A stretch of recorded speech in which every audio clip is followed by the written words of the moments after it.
Hi, my name is Leocadia Sinclair, and if you'd told me 6 months ago that my biggest enemy wasn't a boss, an ex, or even myself, but my own parents, I would have laughed. Not a bitter, cynical kind of laugh, the kind where you're just trying to keep from crying. But that was before the day they summoned me home with 6 words that still ring in my ears, like a bell you can't unring. You're going to pay his mortgage. It started with a call. Not a warm one, not even a, "How are you doing, honey?" Just my father's voice, cold and clipped.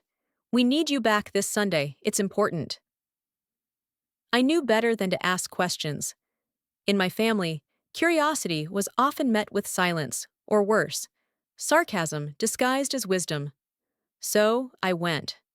I drove the 3 hours from my downtown apartment through cold rain and silent highways, a lump hardening in my chest with every mile.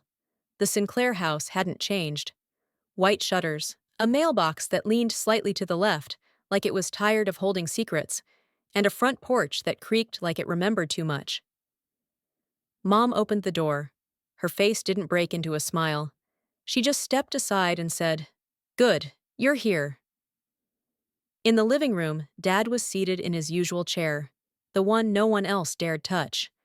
My younger brother Caleb sat on the couch, arms crossed, looking guilty, or maybe just bored. They didn't ask me how work was going. They didn't ask about the promotion I had just earned after 6 years of clawing my way through a male-dominated tech industry. They didn't ask about me at all. Instead, my father got right to it. "We've decided you'll be covering Caleb's mortgage." I laughed. A small, shocked puff of disbelief. "I'm sorry, what?" Mom folded her arms. "Your brother is going through a rough time. He got laid off. He's struggling." "And that's my problem?" I blinked. Dad's voice was like ice over gravel. "You promised. Years ago. You said if anything ever happened, you'd help your brother." "I was 16. I also promised to marry Zac Efron and become an astronaut." My brother rolled his eyes, but still didn't speak. Typical Caleb. "You have a good job now," Mom added, with a tone that made it sound like an accusation. "You can afford it." I stared at them, my mouth slightly open. This can't be real. You can't seriously expect me to pay a mortgage I didn't sign up for. Then Dad said it. The line that made everything unravel. "Well, we already signed for it, in your name." Silence. Then a heartbeat. Then, "What the hell did you just say?" I don't remember standing. I don't remember how the mug of coffee I'd been holding ended up shattered on the hardwood floor. I only remember Caleb quietly excusing himself and walking upstairs, like he couldn't be bothered with the fallout. "We had to," Mom said quickly, like a child caught lying about breaking a vase. "Your credit was better. He would have lost the house. It was temporary." "You forged my signature?" My voice came out hoarse. "You stole my identity." Dad's eyes narrowed. "Watch how you talk to your parents." "Oh, you mean the people who just committed felony fraud with my name?" There are moments in life that feel like static, like the room loses all sound except for the high-pitched ring of betrayal. I stood there, feeling it drown me. I didn't scream. I didn't cry. I didn't throw anything, though the urge came like fire. Instead, I grabbed my bag and headed for the door. "We're family, Leocadia," Mom called after me. "Don't turn your back on us." I paused, my hand on the doorframe, my heart already halfway out the door. "You turned your back on me the moment you decided I was just a credit score to exploit." I didn't sleep that night. I went back to my apartment and stared at my ceiling, counting the ways this could destroy my life. They'd used me, without asking, without telling me, and they'd done it with the smug confidence of people who believed they were untouchable because they had my blood. But I wasn't ready to destroy them yet. No. First, I had to know exactly how deep the knife went. Later that week, I pulled my own credit report. And there it was. A $320,000 mortgage. Approved 6 months ago. In my name. For a house I'd never even set foot in.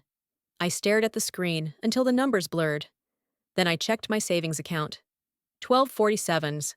They had drained me, slowly, over the years. College fund, emergency expenses.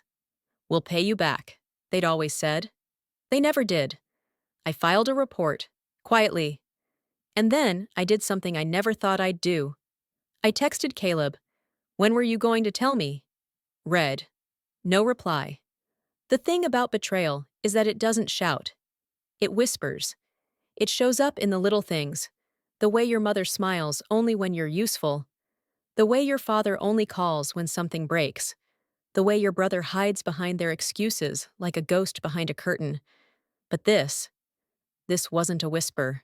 This was a scream. And I was done listening in silence. I didn't go home for 2 weeks after the mortgage bomb dropped. Not just home to my parents' place, but home in the metaphorical sense. I wandered. I slept on my own couch, the one with the spring poking through the cushion. I sat for hours in cafes, drinking coffee that tasted like charcoal, just to avoid the silence of my apartment. I told myself I needed time to think, but in truth, I just couldn't face my own walls. What do you do when the people who raised you turn out to be strangers in familiar skin? What do you call someone who calls you daughter with one hand and signs your name to debt with the other? You don't call them anything. You just listen to the echo. I kept replaying that last night in their house. Caleb walking upstairs without looking back. Dad's jaw locked like he was disappointed. I didn't just roll over and obey. Mom's voice, shaky, then sharp, then eerily calm. Family sacrifices for each other, Leocadia. Always. Always. That word sat on my tongue like rusted iron. One night, about a week in, I opened a box from the back of my closet, something I hadn't touched in years. It held pieces of my childhood. A ribbon from a third-grade science fair, a cracked friendship bracelet, a Valentine's Day card that said, "To Leo from Mom," in looping cursive.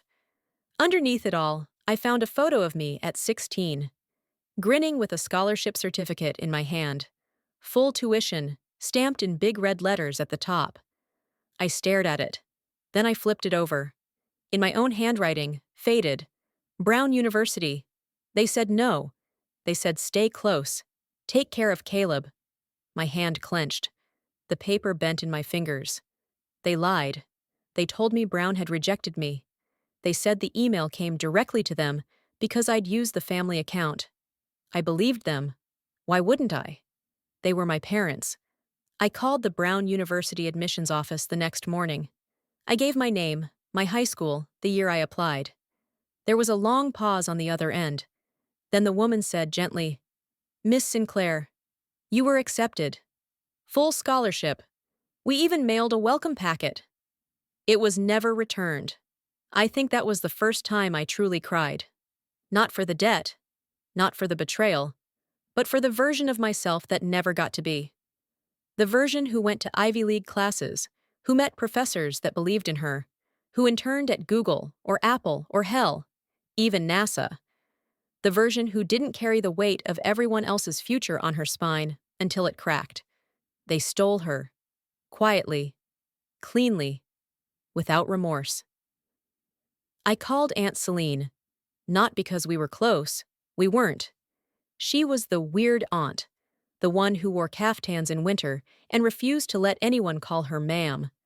But she was also the only one who never looked at me like I owed her something. She answered on the second ring. "Leo?" I didn't say anything for a second. Then, "They used my name for Caleb's mortgage." A pause. Then a soft inhale. "They did it to me too," she said. My heart stopped. "When I was 23, she continued, your dad used my identity to lease a car, wrecked it, tanked my credit, told me I owed it to him because he covered Mom's hospital bills. I didn't even know until a collections agency came after me. Why didn't you say anything?" I tried. Your mother said I was lying, that I was trying to turn the family against each other. "And everyone believed her," I whispered. Selene laughed, but there was no joy in it. "Sweetheart, in our family, silence is loyalty. Speaking up is betrayal. I asked her if she still talked to them. No, she said, and I sleep just fine. The next week, I drove past my parents' house. I didn't stop. I didn't get out. I just watched. The porch light was on. The curtains were closed. From behind the wheel, I could see the silhouette of Caleb through the upstairs window. He was playing video games. The glow of the screen lit up his face. He looked content, oblivious, maybe even proud. That night, I pulled out my old laptop and opened a blank document. Title: This is how they break you. I began typing, not to post, not yet, just to remember, just to make it real. I didn't go to work for a few days, called in sick. But I wasn't sick, not physically. I was unraveling, processing. I kept remembering how my father used to look at me. Not like a daughter, but like a product. I remember the time he said, "You're the responsible one. We knew you'd be the one who'd turn out right." Like that was a compliment. But now I saw it clearly. It wasn't praise. It was prophecy. They groomed me to carry the weight so Caleb wouldn't have to. They bent every fork in my road so it led back to them. Every achievement was only valuable if it served them. One day, I walked into a bookstore downtown. I was browsing the self-help section when a book title caught my eye. Parentification, When Children Become Caretakers. I opened it, and it felt like I was reading my diary. Parentified children often grow up with a sense of guilt they cannot place. They are praised for being mature for their age, but punished if they ever assert their own needs. I bought the book. I read it in 2 days, and for the first time, I didn't feel crazy. I felt seen. It was the Saturday before Christmas, when the next twist hit. I got a call from an old teacher, Mrs. Greer. She had seen my name pop up on a list of alumni donors. She wanted to invite me to speak at the school's winter showcase, share my journey. I almost said no. Then I said yes. I didn't go to gloat. I went to tell the truth. When I walked onto that auditorium stage, I wore a blazer and jeans. No heels, no designer bag. Just me. I used to believe my worth was measured by how useful I was to others. I began. Pause. Turns out, that's a great way to end up used. The room went quiet. Some of the teachers nodded. A few students in the back were whispering.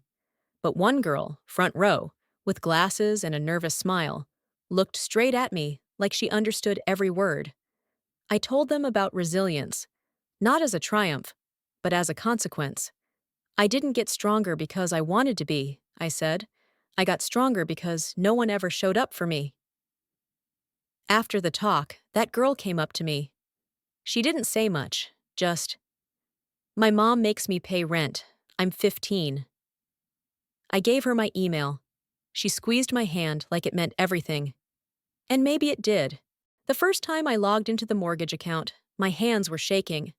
Not because I didn't know what I would find, but because I already did. It's one thing to suspect your own blood has betrayed you. It's another to see it confirmed in black and white. Your name typed into the top of a loan statement like a signature on a tombstone. Principal, $318,000. APR, 6.12%. Monthly payment, $2,217.47.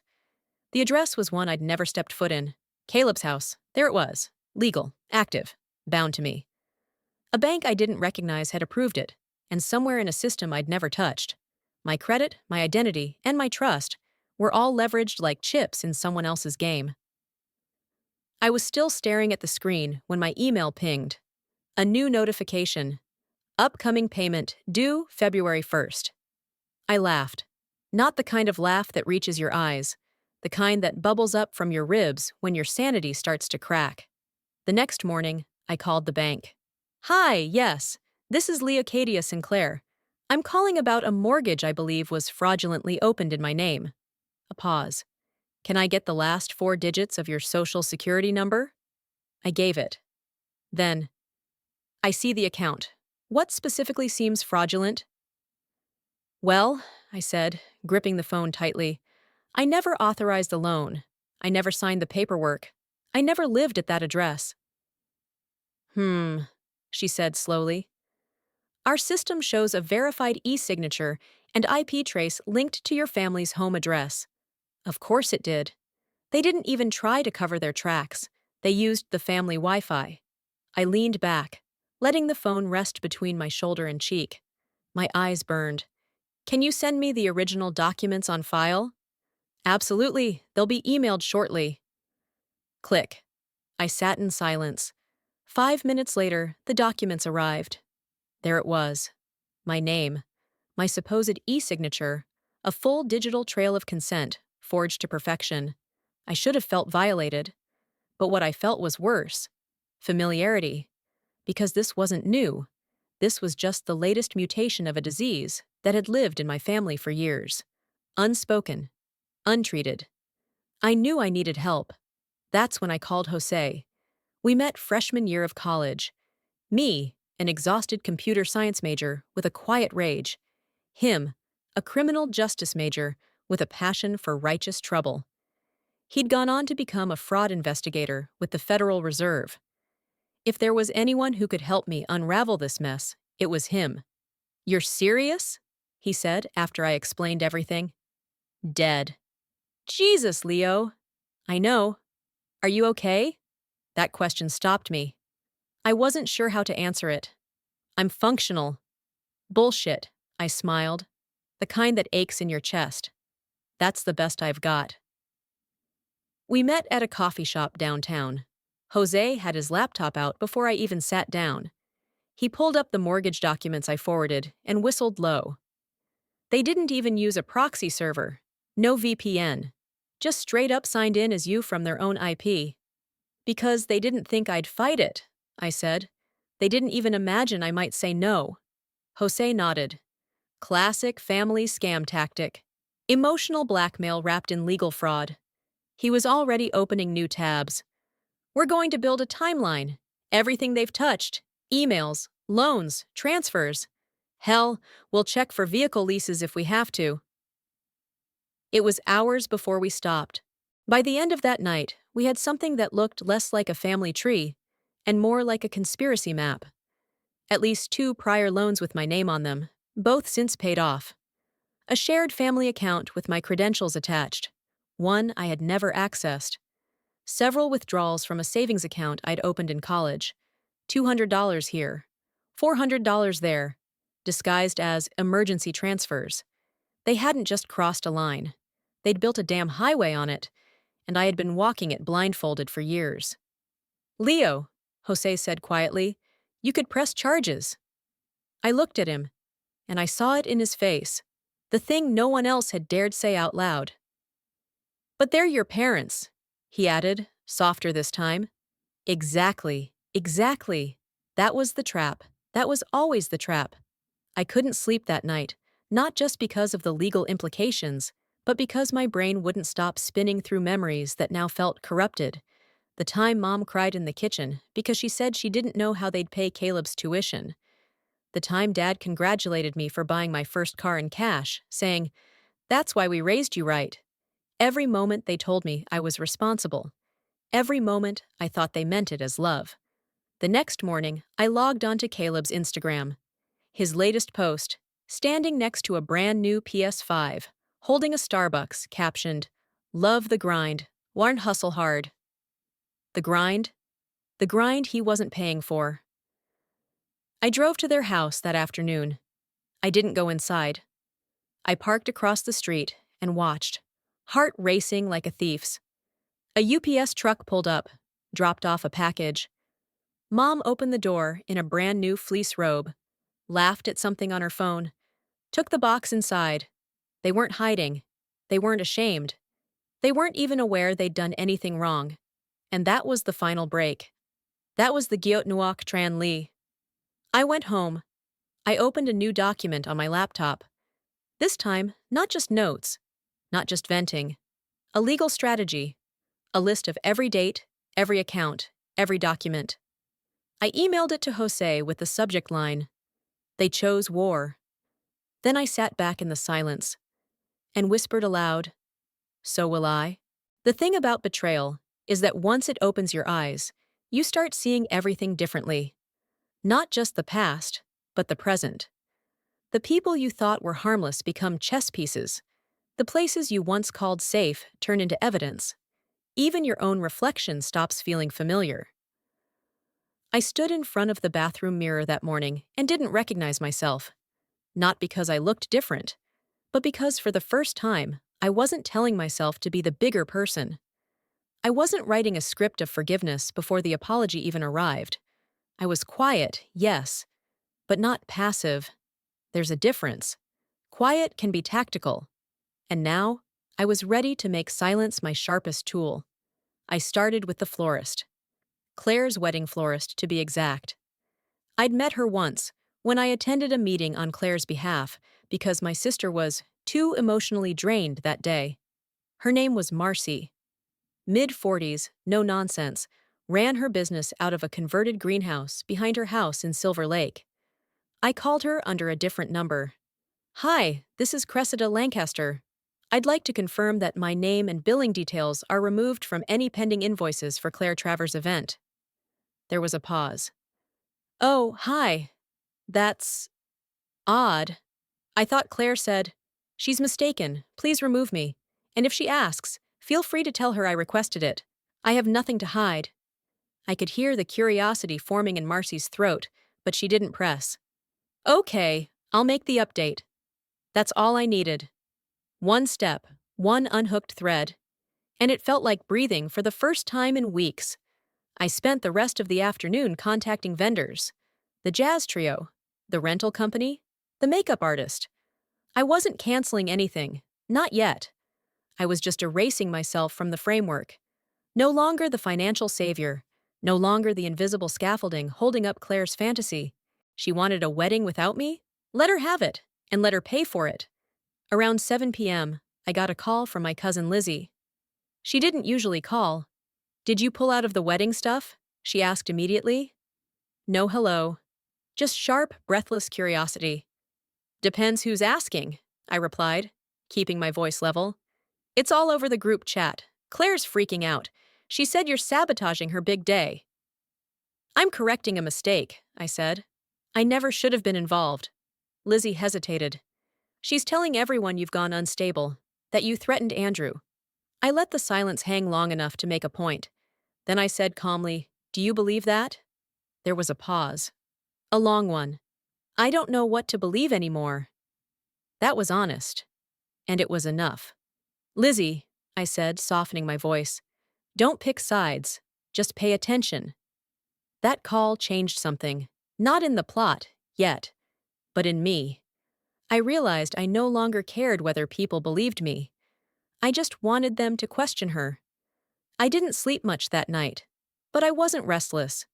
I was building something in my head, an invisible scaffolding of boundaries, facts, and receipts. The next morning, I emailed my bank and requested a fraud investigation on the forged loan. No emotion, just forms and statements and attached evidence. Then I called the credit agencies. Then I printed out the messages Andrew had forwarded me and scanned them into a protected cloud folder. Just in case. I didn't want revenge in the old sense. I didn't want her to suffer for suffering's sake. What I wanted was control. I wanted her to know that the game was over, and that the silence she had used as her shield was no longer mine to give. A few days later, I ran into my mother at the grocery store. I hadn't planned on it. I was buying tomatoes. She was in the dairy aisle, comparing yogurt brands. We locked eyes, and something in her expression shifted. Not guilt, but the beginnings of recognition. Like she'd finally realized I wasn't just a footnote in Claire's drama. She walked over, setting down a half-empty basket. "Are you okay?" she asked. It sounded almost real. "Why?" She said, "You're having a breakdown."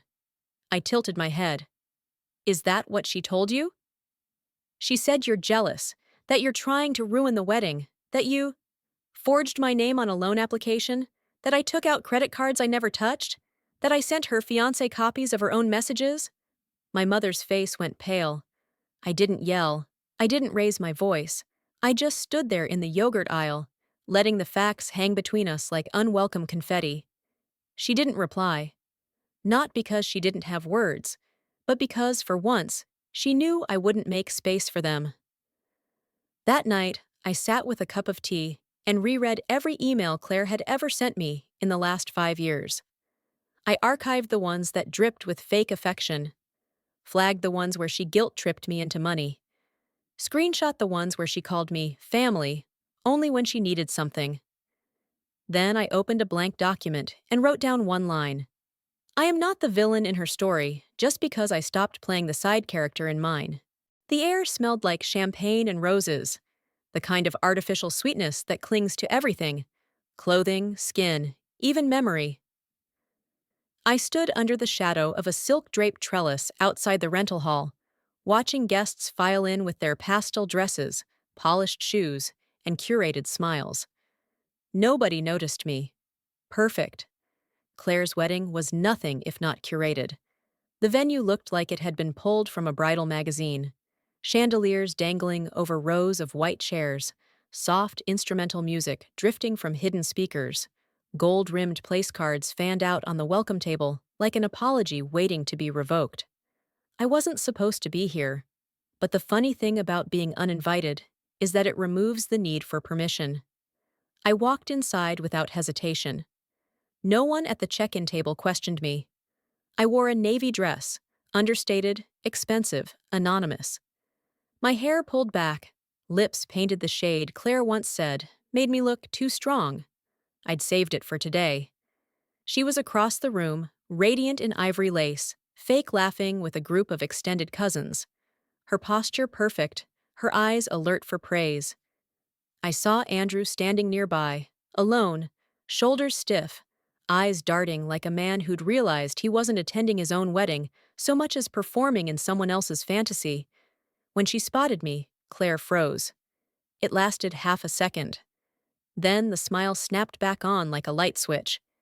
She excused herself from the group and made a beeline toward me, gripping her bouquet tighter than necessary. "What the hell are you doing here?" she hissed, low and vicious.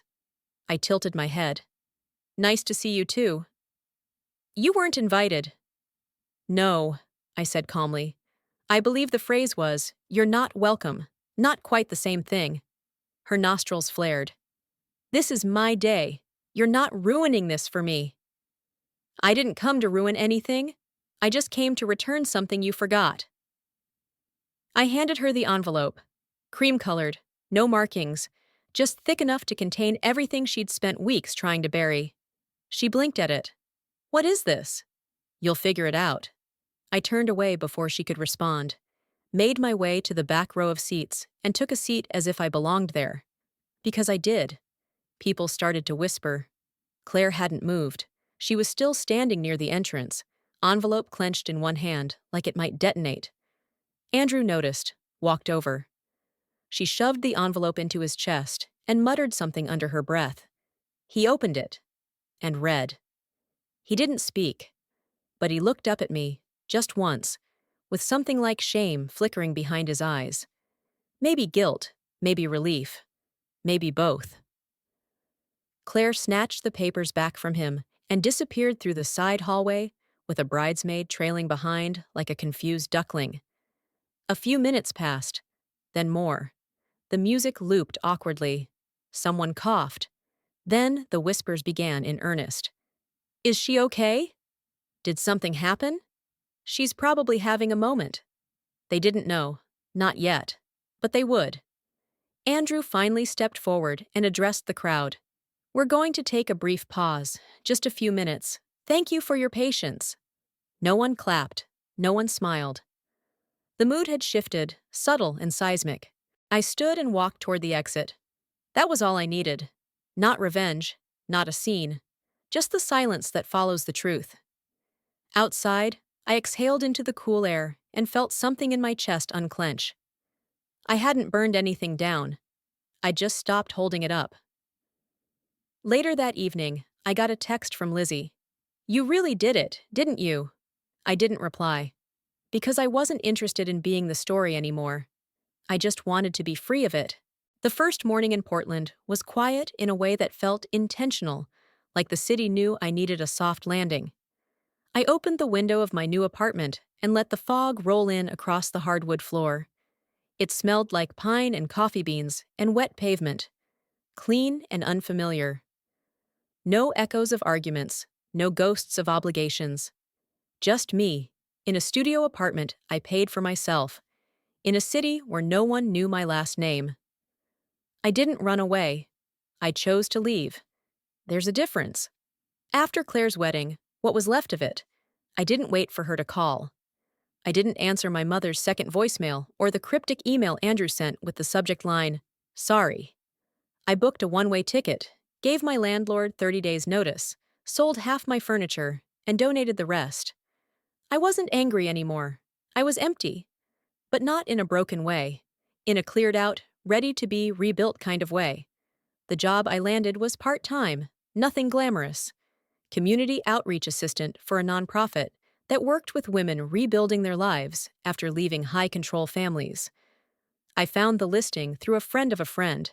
No flashy titles, no inflated promises, just purpose. We worked in an old building near the Willamette River, exposed brick walls, mismatched chairs, whiteboards covered in permanent marker residue that wouldn't quite come clean.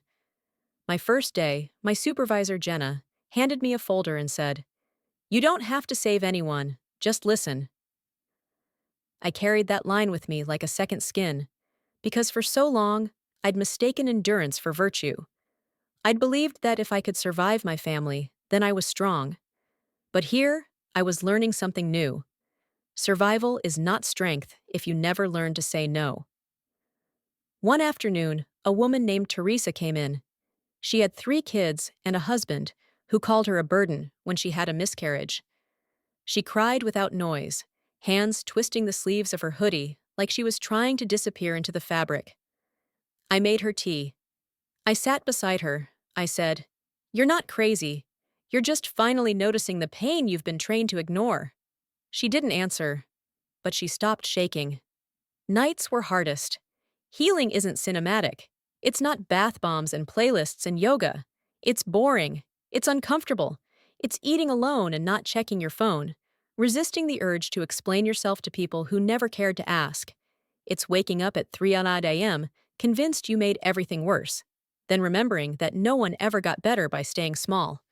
There was one night when it all hit me. How long I'd been living for someone else's narrative.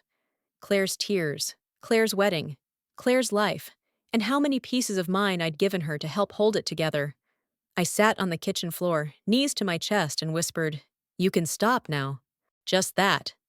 And it was enough. 3 months later, I launched a podcast. Scapegoat No More. It wasn't about my family, not directly. It was about boundaries, about gaslighting, about choosing to stop being the strong one and start being the real one. I didn't use names. I didn't need to. The inbox filled fast. People wrote from Georgia, Idaho, Toronto, London. I thought I was the only one. My sister did this too. I've never told anyone this before. I didn't respond to all of them, but I read every word. And every time I did, I remembered how alone I had felt when Claire told me I wasn't welcome. How that sentence had sliced me open, but also cracked something bigger. A belief. That my worth was tied to how much I could endure. It never was. I got a letter in the mail around the 6-month mark. No return address. But the handwriting was familiar. Inside, a card, pale pink, no message. Just a single line, centered. "I'm sorry for everything. I just didn't know how to not be the favorite." I sat with it for a long time. Then I lit a match and watched it burn in my sink. I didn't need revenge. I didn't need closure. I just needed it to be over. And it was. The invitation arrived on a Wednesday. Not from Claire, not from my mother. It was a digital flyer, clean, blue and white, the kind people send out for conferences or fundraisers. Women's Wellness and Narrative Conference, Los Angeles. Underneath, a small panel section, Speaking the Unspeakable, Family, Forgiveness, and the Stories We Tell Ourselves. And my name. I hadn't submitted anything, but one of the women from the nonprofit, Jenna, had nominated me. You speak like someone who knows what silence costs, she'd said months ago, after listening to the first season of the podcast. I stared at the screen for a long time. LA wasn't home, not anymore, but it used to be. I landed at LAX on a Sunday morning. Clear skies. The kind that look peaceful until you remember how much chaos can happen under them. The smell hit me first. Jasmine and diesel and ocean salt all mixed into one familiar ache. I rented a car, checked into a modest hotel off La Cienega. Then, against every instinct I had, I drove past my old neighborhood. The streets were narrower than I remembered. The corner store was still there, still run by the same elderly couple. Their dog had aged, but he still lay behind the counter, like a deity of nostalgia. I didn't stop. I kept driving. I didn't need to revisit old places to remind myself who I'd been, but I needed to see that the world kept moving. Even when I left, the panel was set in a small auditorium at a community center downtown. Nothing extravagant. Folding chairs, filtered coffee in styrofoam cups, name tags printed slightly off-center. But it felt sacred anyway. 3 women shared the panel with me. One had written a memoir about escaping a fundamentalist sect. Another ran grief retreats. The third was a professor who studied generational trauma in immigrant families. When it was my turn to speak, I didn't prepare a speech. I just stood and said, "Sometimes the most dangerous story is the one where you make yourself small enough to fit inside someone else's expectations." People nodded. Some closed their eyes. A few took notes. I talked about silence, about the difference between peace and obedience, about the soft violence of being needed but never seen. And then I stopped. I didn't tell them about Claire, not directly, but I told them everything they needed to know. After the panel, a woman approached me in the hallway. Blonde, late 50s, expensive scarf. She held out her hand. "I'm sorry, I know your mother." It took a moment for her to register. "I'm Sandra, from her book club." "Ah, of course." She smiled politely, the way people do when they're not sure if you remember them or just wish you didn't. "I didn't know," she said. I nodded. Most people didn't. "She always spoke so highly of Claire." "I'm sure she did." She paused. "She never mentioned you." I looked at her. "That sounds about right." She touched my arm. "You're very brave." I hated that word, not because it wasn't true, but because it implied I had a choice. That evening, I walked along Venice Beach as the sun dipped behind the pier. I thought about calling my mom, just to say I'd been in town, just to say I left it better than I found it. But the thing is, I didn't want to reopen something that no longer had weight. I didn't need anything from her, or from Claire. Some stories end not with fire, but with forgetting. I wasn't looking for closure anymore. I was looking forward. 2 days later, as I sat at the airport gate waiting for my flight home, I saw a message pop up on my phone. Claire. I hadn't heard from her since the wedding. It was a single text. "You win." No punctuation, no greeting, just those 2 words. I stared at it, then deleted it. There was no game, and I wasn't playing. I never told the full story. Not on the podcast. Not to Jenna. Not even to the women who emailed me late at night, pouring their hearts into the blinking cursor of a contact form. I didn't tell them everything, because I didn't need to. Because part of healing is learning what belongs to you and what doesn't need to be explained. But if I'm honest, and after all this, I owe myself that, I still think about her sometimes. Not every day, but in those soft, in-between hours.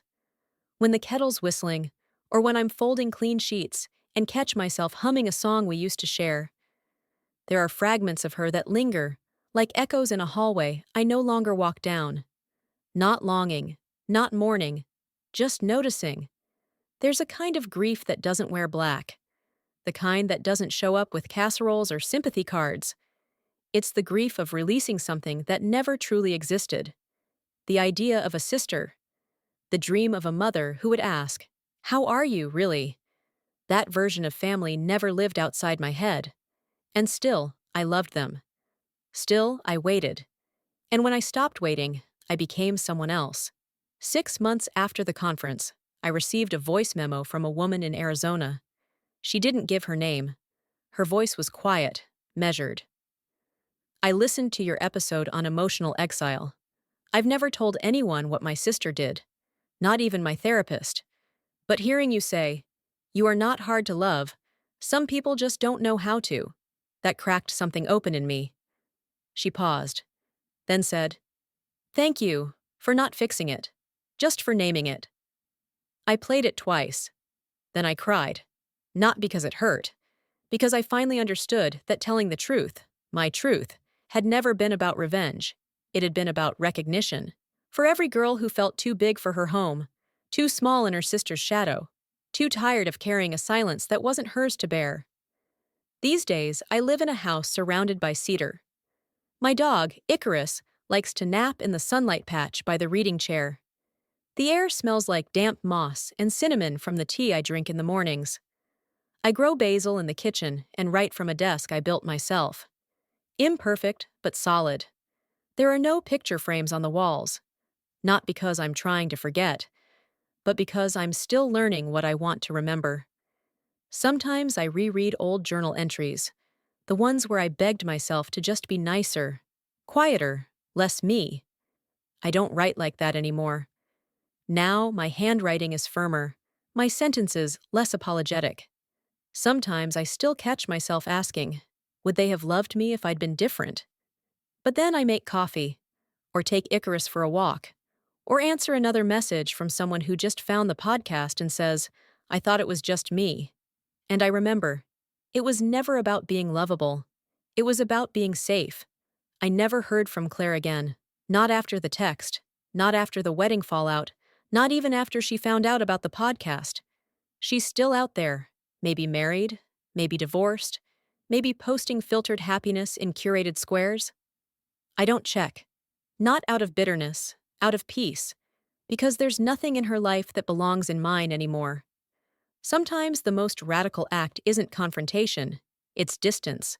Sometimes walking away is the revolution. To anyone listening, reading, watching, if you're the one who always says yes when you mean no, if you're the one who holds everyone else together while unraveling silently, if you're the one who's been made to feel like you're the problem just because you finally stopped agreeing to be hurt, I want you to know something. You're not broken. You're just waking up. Keep waking up. Keep walking away from what doesn't see you.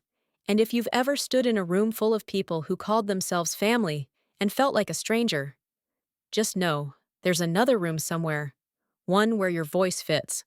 One where you don't have to shrink to be loved. Maybe this, right here, is the start of that room. And maybe we don't need to understand everything that happened to become someone new. We just need to tell the truth. Even if we whisper it, even if no one else claps, even if the only one who hears it is us. There's something you learn when you finally stop shrinking yourself for the sake of keeping the peace. You realize that healing isn't about who hurt you. It's about who you choose to become after. For anyone who's been cast as the strong one, the quiet one, or the one expected to endure, I hope my story reminds you that you deserve more than survival. You deserve space, voice, and joy that isn't conditional. Have you ever had to walk away from someone you loved just to finally love yourself? I'd love to hear your thoughts. What part of this story stayed with you the most? If this video spoke to something inside you, if it felt personal, drop a comment below and tell me where you're watching from. And if it didn't connect, that's okay too. Let me know what you would have done differently. And hey, if you want to hear more stories like this, raw and real, hit that subscribe button so you don't miss the next one.